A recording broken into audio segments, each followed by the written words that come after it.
Baruch atah Adonai Eloheinu melech haolam, asher kidshanu b'mitzvotav v'tzivanu, lihiot or lagoyim, v'natan lanu et Yeshua Meshikenu haor haolam. Blessed art thou, O Lord our God, King of the universe, who has sanctified us by thy commandments and has commanded us to be a light unto the nations, and has given us Yeshua, the Messiah, as the light of the world. Amen.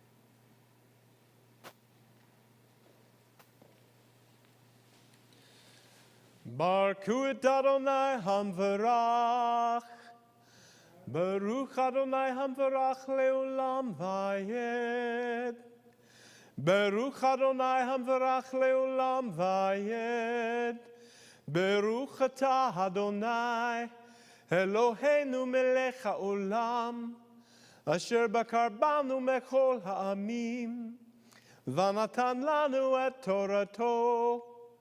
Baruch atah Adonai noten haTorah.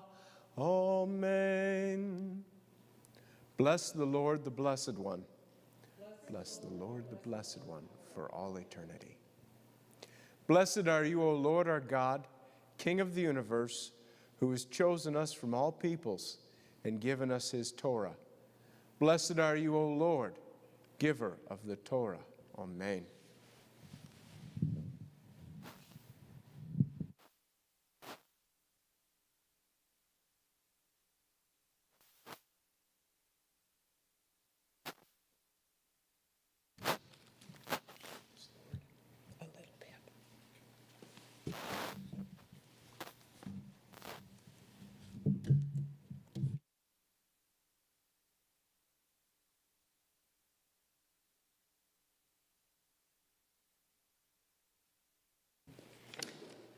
I'll be reading Parsha number 39, starting at Numbers chapter 19, verse 1. Adonai said to Moshe and Aharon, "This is the regulation from the Torah which Adonai has commanded.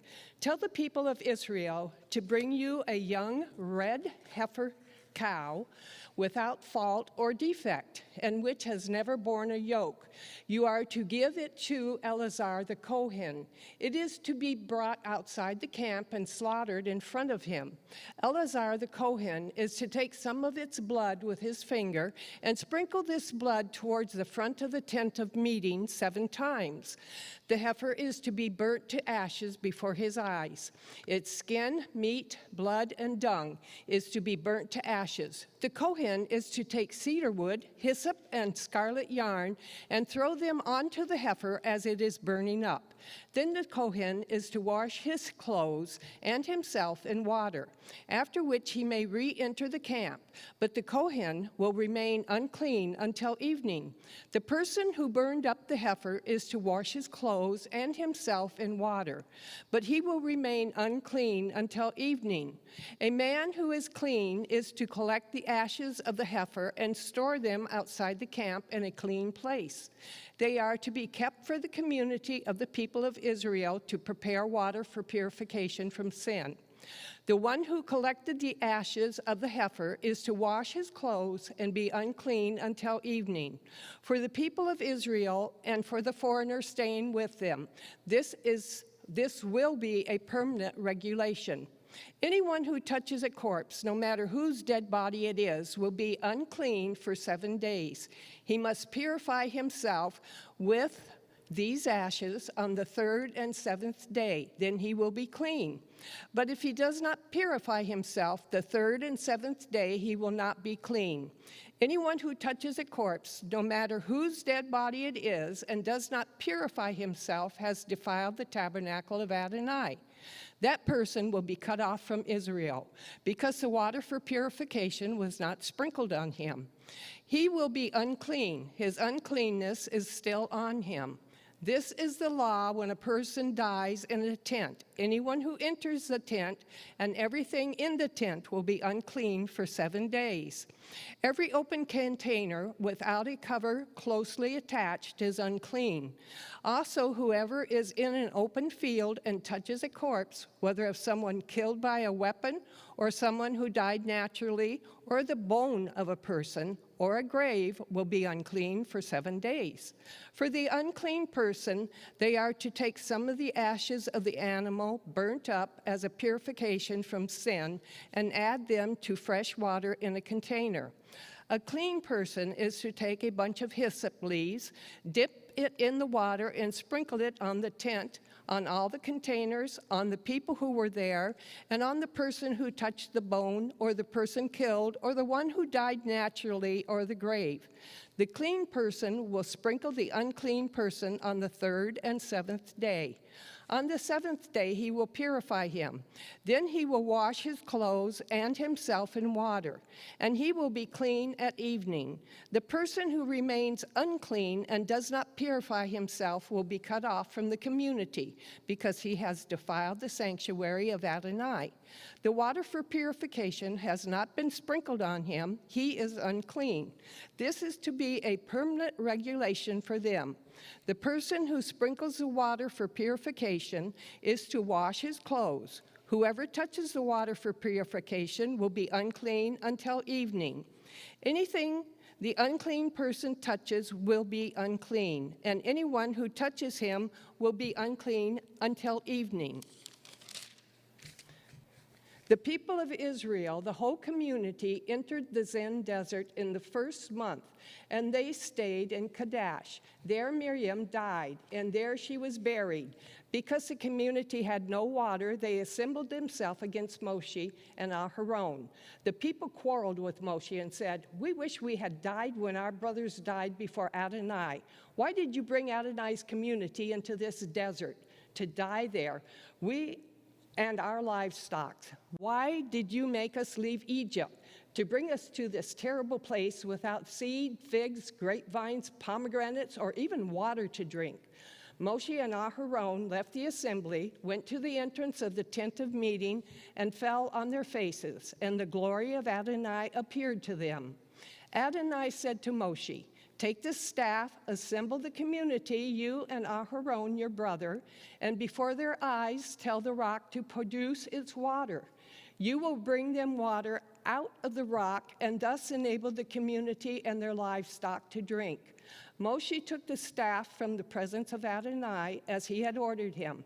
But after Moshe and Aharon had assembled the community in front of the rock, he said to them, "Listen here, you rebels, are we supposed to bring you water from this rock?" Then Moshe raised his hand and hit the rock twice with his staff. Water flowed out in abundance, and the community and their livestock drank. But Adonai said to Moshe and Aharon, "Because you did not trust in me so as to cause me to be regarded as holy by the people of Israel, you will not bring this community into the land I have given them." This is Meribah Springs, where the people of Israel disputed with Adonai, and he was caused to be regarded as holy by them. Moshe sent messengers from Kadesh to the king of Edom. "This is what your brother Israel says. You know all the troubles we have gone through, that our ancestors went down into Egypt. We lived in Egypt a long time, and the Egyptians threatened us and our ancestors badly.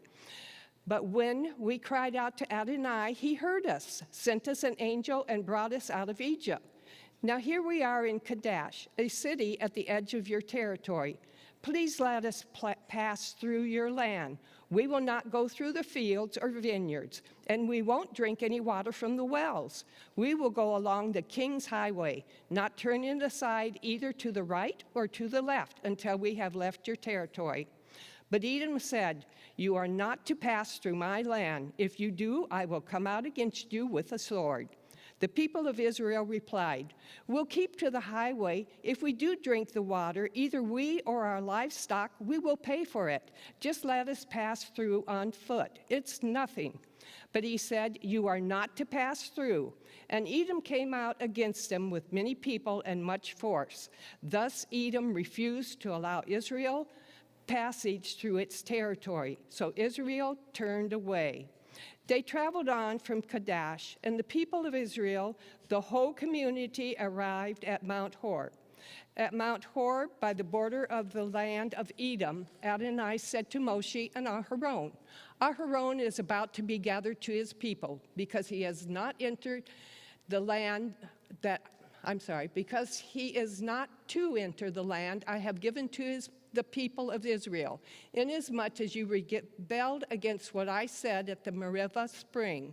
Take Aharon and Eleazar his son, bring them up to Mount Horeb, remove the garments from Aharon, and put them on Eleazar his son. Aharon will be gathered to his people. He will die there." Moshe did as Adonai had ordered. They went up to Mount Hor before the eyes of the whole community. Moshe removed the garments from Aharon and put them on Eleazar his son. And Aharon died there on top of the mountain. Then Moshe and Eleazar came down the mountain. When the entire community saw that Aharon was dead, they mourned Aharon 30 days, the whole house of Israel. Then the king of Arad, a Canaan, who lived in the Negev, heard that Israel was approaching by way of Atarim, so he attacked Israel and took some of them captive. Israel made a vow to Adonai, "If you will hand this people over to me, I will completely destroy their cities." Adonai listened to what Israel said and handed them over the Canaanim, so they completely destroyed them and their cities and named the place Hormah. Then they traveled from Mount Hor on the road toward the Sea of Suf in order to go around the land of Edom. But the people's tempers grew short because of the detour. The people spoke out against God and against Moshe. "Why did you bring us up out of Egypt? To die in the desert? There's no real food, there's no water, and we're sick of this miserable stuff we keep eating." In response, Adonai sent poisonous snakes among the people. They bit the people, and many of Israel's people died. The people came to Moshe and said, "We have sinned by speaking against Adonai and against you. Pray to Adonai that he rid us of these snakes." Moshe prayed for the people, and Adonai answered Moshe, "Make a poisonous snake and put it on a pole. When anyone who is bitten sees it, he will live." Moshe made a bronze snake and put it on the pole. If a snake had bitten anyone then, when he looked towards the bronze snake, he stayed alive. The people of Israel traveled on and camped at Ovot. From Ovot they traveled and camped at Ai Havarim in the desert fronting Moab on the east. From there they traveled and camped in Vadi Zered. From there they traveled and camped on the other side of the Arnon in the desert. This river comes out of the territory of the Emori, for Arnon is the boundary between Moab and the Emori. This is why it is said in the book of the wars of Adonai, "Vahi at Sufa, the Vadi of Arnon, and the slopes of the Vadis extending as far as the site of Ar, which lies next to the territory of Moab." From there they went on to Beer, that is, the well about which Adonai said to Moshe, "Assemble the people, and I will give them water." Then Israel sang this song, "Spring up, O well, sing to the well, sunk by the princes, dug by the people's leaders, with the scepter, with their staffs." From the desert they went to Mattanah. From Mattanah, Nachhael. From Nachhael to Bamot. from Baymot to the valley by the plain of Moab, at the start of the Pisgah range, where it overlooks the desert. Israel sent messengers to Sihon, king of the Amori, with this message: "Let me pass through your land. We won't turn aside into the fields or vineyards, and we won't drink any water from the wells. We will go along the king's highway until we have left your territory." But Sihon would not allow Israel to pass through his territory. Instead, Sihon mustered all his people and went out into the desert to fight Israel. On reaching Yahatz, he fought Israel. Israel defeated him by force of arms and took control of his land from the Arnon to the Yabok River, but only as far as the people of Ammon, because the territory of the people of Ammon was well defended. Israel took all these cities. Israel lived in all the cities of the Amori, in Heshbon and all its surrounding towns. Heshbon was a city of Sihon, the king of Amori, who fought against the former king of Moab and conquered all his land up to the Arnon. This is why the storyteller says, "Come to Heshbon, let it be rebuilt, let Sihon city be restored. For fire burst out of Heshbon, a flame from the city of Sihon. It consumed Ar of Moab, the lords of Arnon's high places. Woe to you, Moab! You are destroyed, people of Chemosh. He let his sons be fugitives and his daughters captives of Sihon, king of the Amori. We shot them down. Heshbon is destroyed, all the way to Devon. We even laid waste to Naphash, which extended as far as Medivah.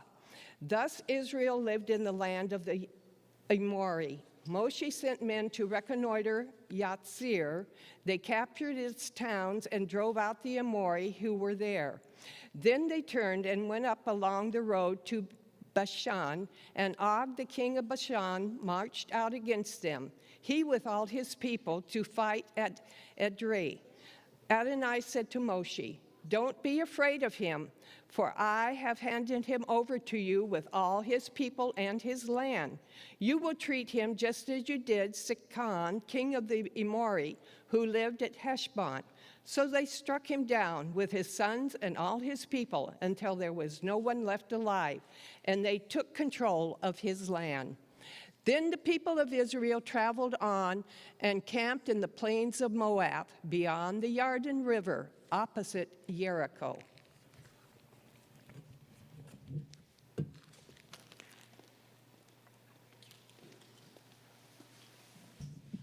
Baruch atah Adonai, Eloheinu melech haolam, asher natan lanu Torah emet, v'chaya olam nata betukenu. Baruch atah Adonai, noten haTorah. Amen. Blessed are you, O Lord our God, King of the universe, who has given us a Torah of truth and has planted eternal life in our midst. Blessed are you, O Lord, giver of the Torah. Amen.